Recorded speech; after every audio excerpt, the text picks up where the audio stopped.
A lot of bad things have happened to this planet in our lifetime. Disasters, war, Shane Dawson. But nothing could have prepared me for the nightmare that was to come. The Last Airbender, 2010. This movie has been ripped apart on the internet by thousands of YouTubers, but it still isn't enough. And that was when I lost everything. My dear sister made the ultimate sacrifice in not letting me endure the pain on my own. But unfortunately, the film was so bad, she died. I didn't know how to go on. I fell into darkness. Like a piece of me was gone. I was broken. I didn't know what the fuck I was. I lost my car keys. My friends saw the movie too, and drank themselves to death. I watched all 4 seasons of Riverdale, and so I drank myself to death too. But then I realised I could have the bigger room, so it's all good. This movie is the biggest insult to a much better product that I have ever seen in my entire life. I mean, I've seen movies in the past that are bad adaptations of great TV shows, but nothing compares to this. I don't even have words for how awful this movie is. I know that I can't unsee this horror fest. It left me with emotional scars. And so I'm going to roast this movie so fucking bad, it'll equal the fires of Mordor. Let's talk about The Last Airbender, 2010. Go on, Jim Bob. Watch me again. You know you want to. Leave me alone!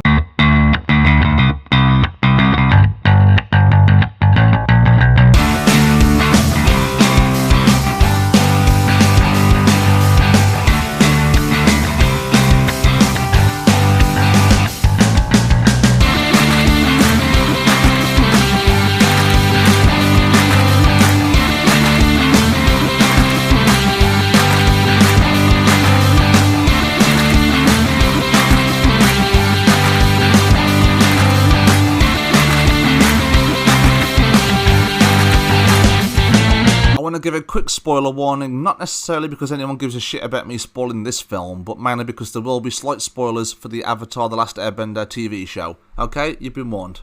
I knew from the very first few lines of the opening to this film that I was in for something extremely bad.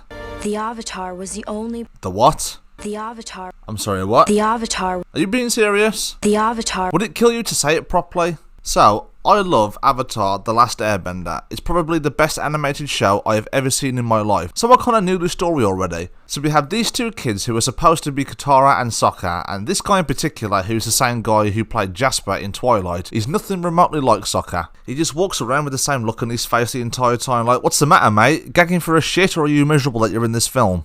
It's like M. Night and the developers of this film completely forgot that Sokka is supposed to be funny, and he's supposed to have constant back and forth banter with Katara, but that's completely non-existent in this film. In fact, none of the characters resembled, the heart and emotion that the characters in the show had. Bear in mind, I know M. Night Shyamalan is a hit and miss director, but this is the same dude who brought us Unbreakable, Split, and Glass. Glass has many issues, but you get my point. The guy is capable of making good films is what I'm saying basically, but to go to lengths like this that are so bad makes me believe that M. Night was held at gunpoint by Avatar The Last Airbender haters. Katara and Sokka, because that's how they pronounce it in this film, find Aang, or as it's pronounced in this film, Aang. And I literally lost my shit when Aang's first words to Katara weren't, "Do you want to go penguin sledding?" Will you go penguin sledding with me?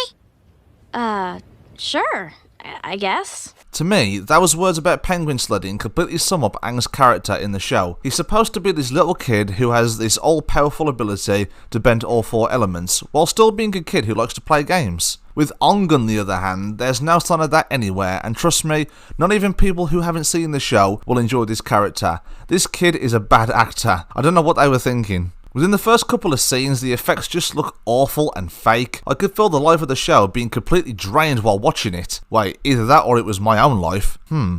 Oh shit, am I dead?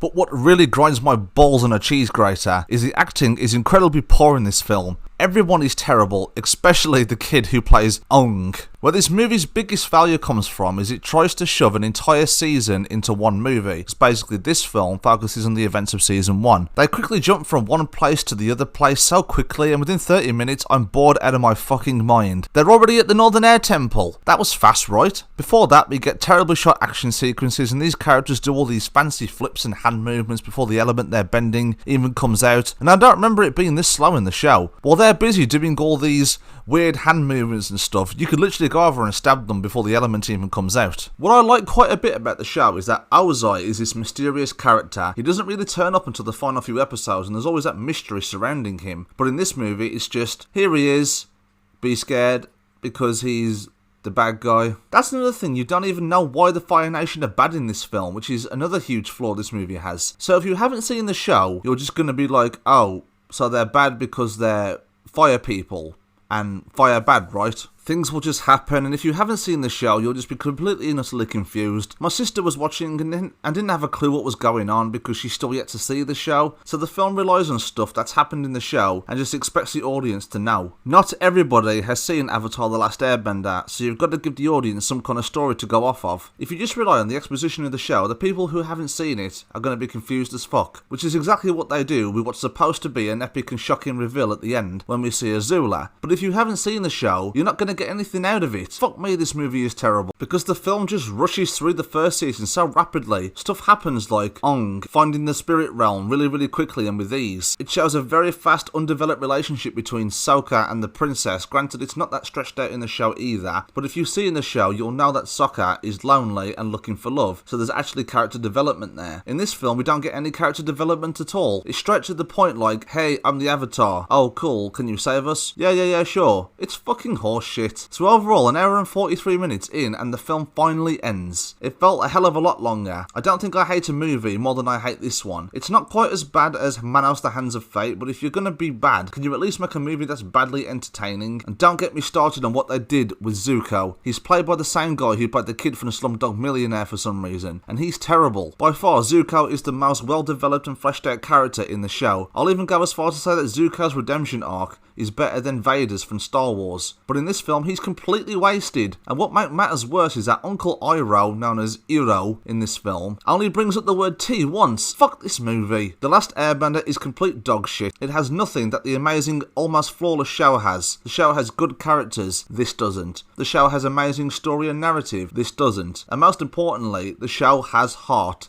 This doesn't. It's just a huge jumbled mess of fake-looking effects, stuff that makes no sense, terrible character development, and bad acting. This movie makes my blood boil so much I'm getting a headache just talking about it. This movie shouldn't fucking exist. Its very presence on this planet is insulting, and it doesn't deserve to be called a movie. The Last Airbender gets a big fat fucking F. Thank you everyone for listening to me rant. This is going to be my first in a series of reviews of bad movies where I'll include little comedy skits like at the start of this one. I hope you liked it and got a bit of a giggle out of it. As always, thank you for watching. If you like what I do here, don't forget to click that subscribe button. I really appreciate it. Remember, it's not just a movie, it's an experience. Stay awesome everyone, and have a good day.